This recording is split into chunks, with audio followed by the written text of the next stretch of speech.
What's up, vapors? Thanks for watching Spinfuel's Daily Vape TV. My name is Nick, and today we're going to be checking out Chillum Vapor's Tantra mod.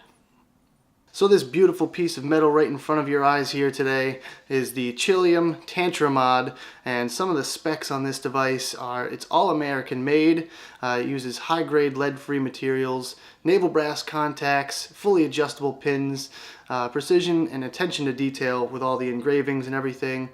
It comes with a certificate of authenticity, membership program with benefits, premium warranty, and it definitely hits like a train. With a voltage drop of only 0.19, you gotta admit this thing is absolutely chucking vapor.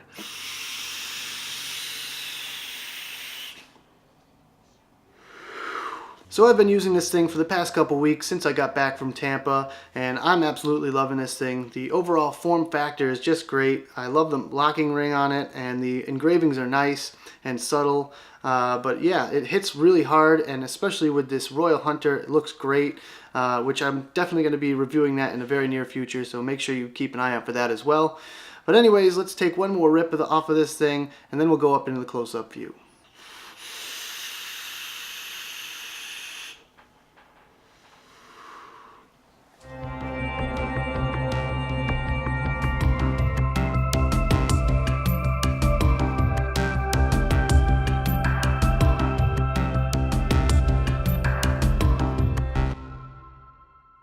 Hey, this is Matthew from Fusion Vapor. You're watching Spin Fuel videos. You're so popular! I know, I'm so popular. He's so popular! I'm so popular. Welcome back, everyone. Here is the gorgeous box that comes with the Tantra mod from Chillum Vapor right out of LA. It's a nice wooden kind of box, and it has like little feet on it and everything, with the logo on the top, the little peacock feather kind of thing. There we go. Their website, chillum.la.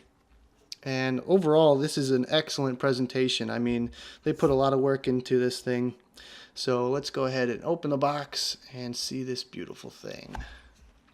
And this thing has a killer spring on it. I mean, I wouldn't want to get my fingers snapped in this thing at all, because this thing is deadly. But that's besides the point. Let's take a look at this little warranty card that it comes with.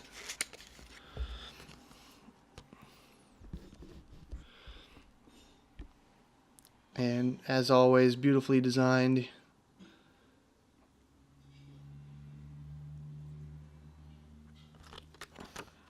There it is on the back.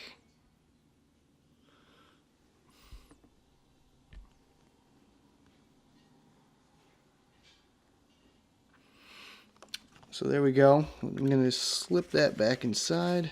There we go. And take out my mod here.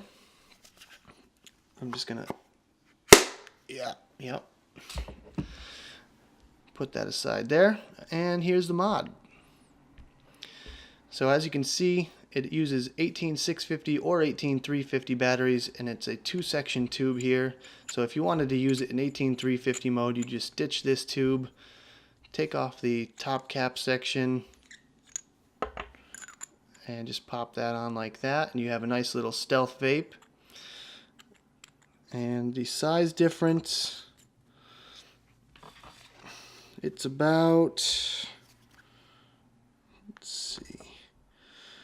2 3/4 inches long or tall here, and it is 22 millimeters wide, or 7/8 of an inch. Hopefully you guys can see. Focus. It's a slow autofocus day. And it does have a little bit of a bulge towards the end here where the locking ring and the switch is. And when you put the 18650 tube on it,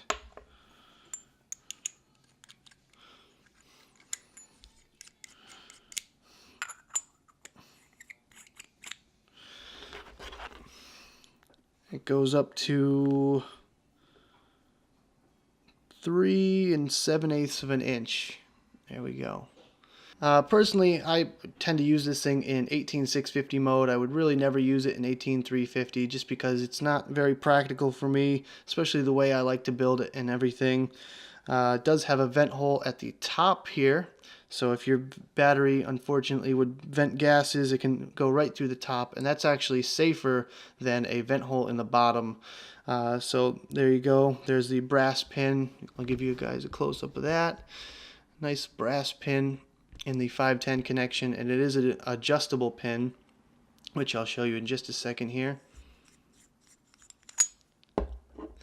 So this is a two-part adjustable pin. The threads on these are buttery smooth, absolutely flawless in my book. And these adjust to your atomizer and also your battery. So if you have a slightly smaller battery, you can adjust this lower pin there for that. And there's an inside look at the vent hole. Nice big chunky insulator on there as well.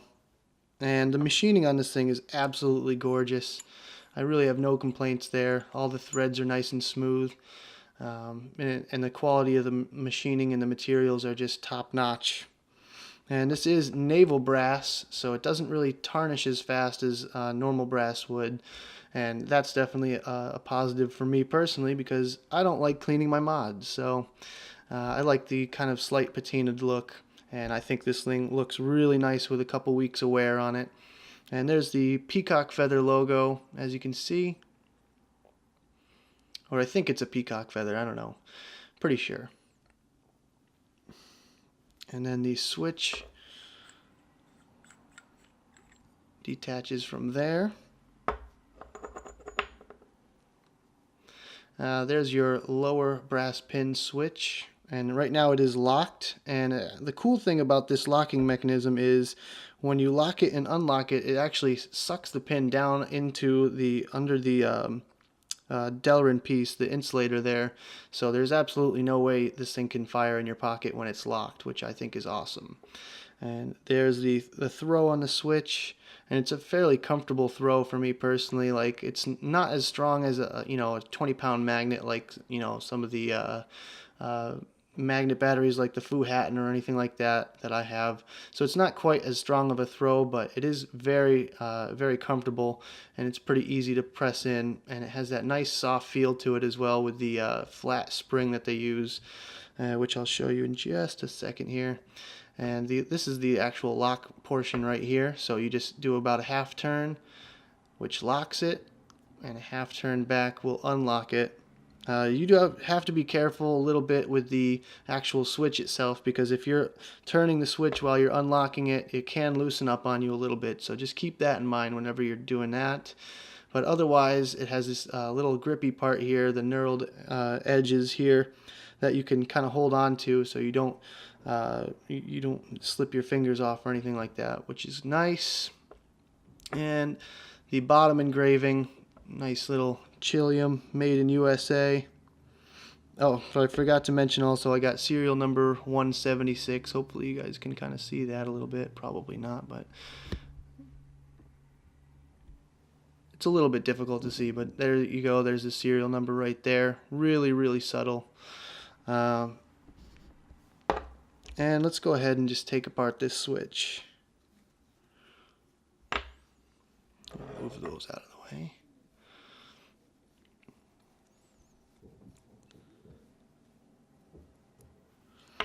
So it utilizes a flat spring, and this is definitely very unique.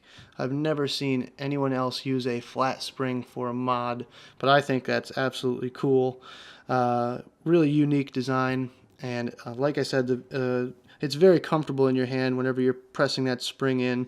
It really doesn't give you too much resistance, but I think it's just enough, and it's a nice comfortable throw. And there's your pin right there. So overall, I think the look and feel of this thing is like my favorite thing about it. I mean, it does hit like a beast, but the overall look and feel of this thing is just the best for me personally. Really no complaints as far as machining or any of the materials used. Yeah, overall, really great mod. Threads, beautiful. Definitely hard hitting too, which is a plus. And here it is in all its glory. the Chillum Tantra mod. Alright, so that about does it for the close-up portion of the video. Let's go back to the main screen, have a quick vape on it, and talk about it a little bit more.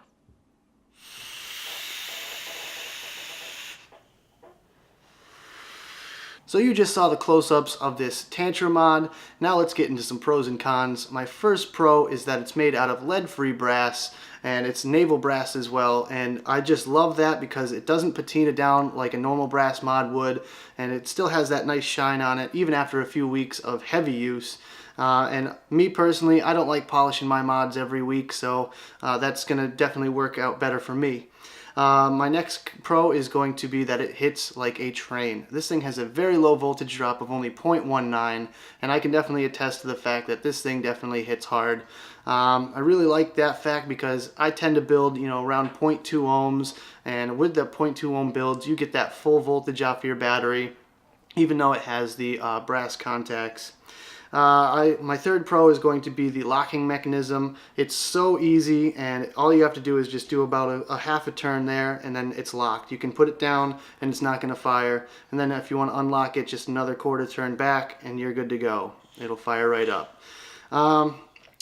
My next pro is going to be the overall look and feel of this device. I really like that the bottom section is a little bit chunkier, so it gives you a nice grip on there with the little knurls on there as well. I really feel that it's comfortable in your hand, and you can just hold it just like this here, and you're going to be able to fire it up no problem. And you hit the switch anywhere on the button and you're good to go. It fires right up. And my final pro is going to be the flat spring that they use in the switch itself. I really think that's a revolutionary design, and I think a lot more people should be using these springs. And personally, I actually like it a little bit better than some of the magnet mods out there. So yeah, that's the pros. Let's move on to some cons. My first con for this device is the fact that it uses a 2-section tube. Me personally, I would never use this device in 18350 mode. So for me, that break in the tube right there is just, it's kind of ugly. It's not really seamless, and it's kind of pointless for me because I would never use this thing in 18350. I'm sure some of you out there would, so for you that wouldn't be a con, but for me personally, I just find that kind of a little bit distracting, and obviously it attributes to some of that voltage drop.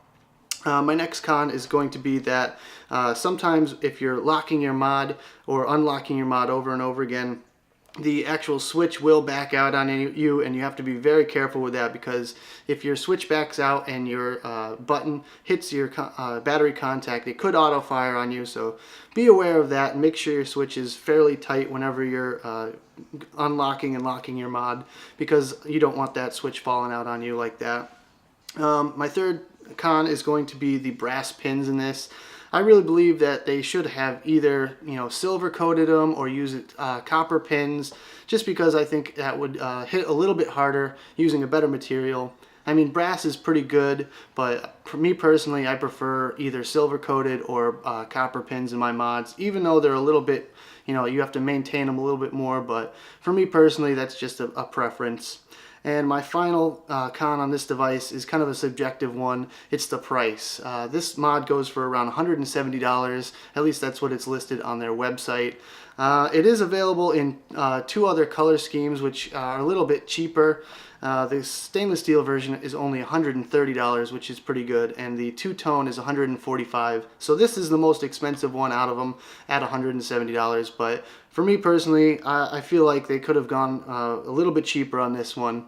And hopefully we will see a few more out there where the price is a little bit lower. And the final topic I wanted to cover tonight is whether or not I would purchase this device if I did not receive it for free for the purpose of review. And my answer would be most likely not. And the reason I say that is because I own a bunch of mechanical mods already, and they all pretty much do the same thing.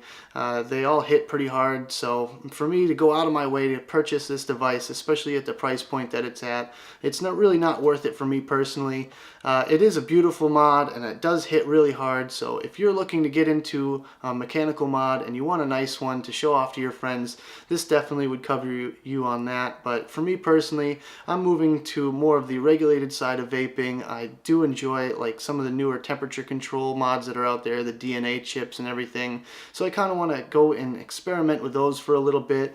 Mech mod technology for me is just kind of hit its peak, and for me to go out and buy another mechanical just doesn't make much sense.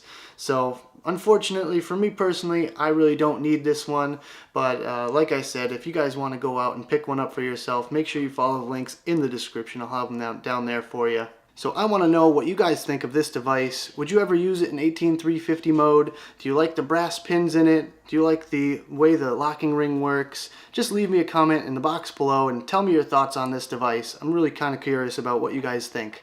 That about does it for the video, guys. Thank you very much for watching. And coming up April 19th, I will be doing my 1 year on YouTube celebration, and I'll be doing a live stream on that as well. So make sure you check out my Facebook page. I'll be posting more information on there, and drop a like if you feel like it. Don't forget to like, favorite, and subscribe. And check out www.spinfuel.com for lots more of my videos, as well as Smoke and Joey and Spinfuel official videos. And as always, vape on.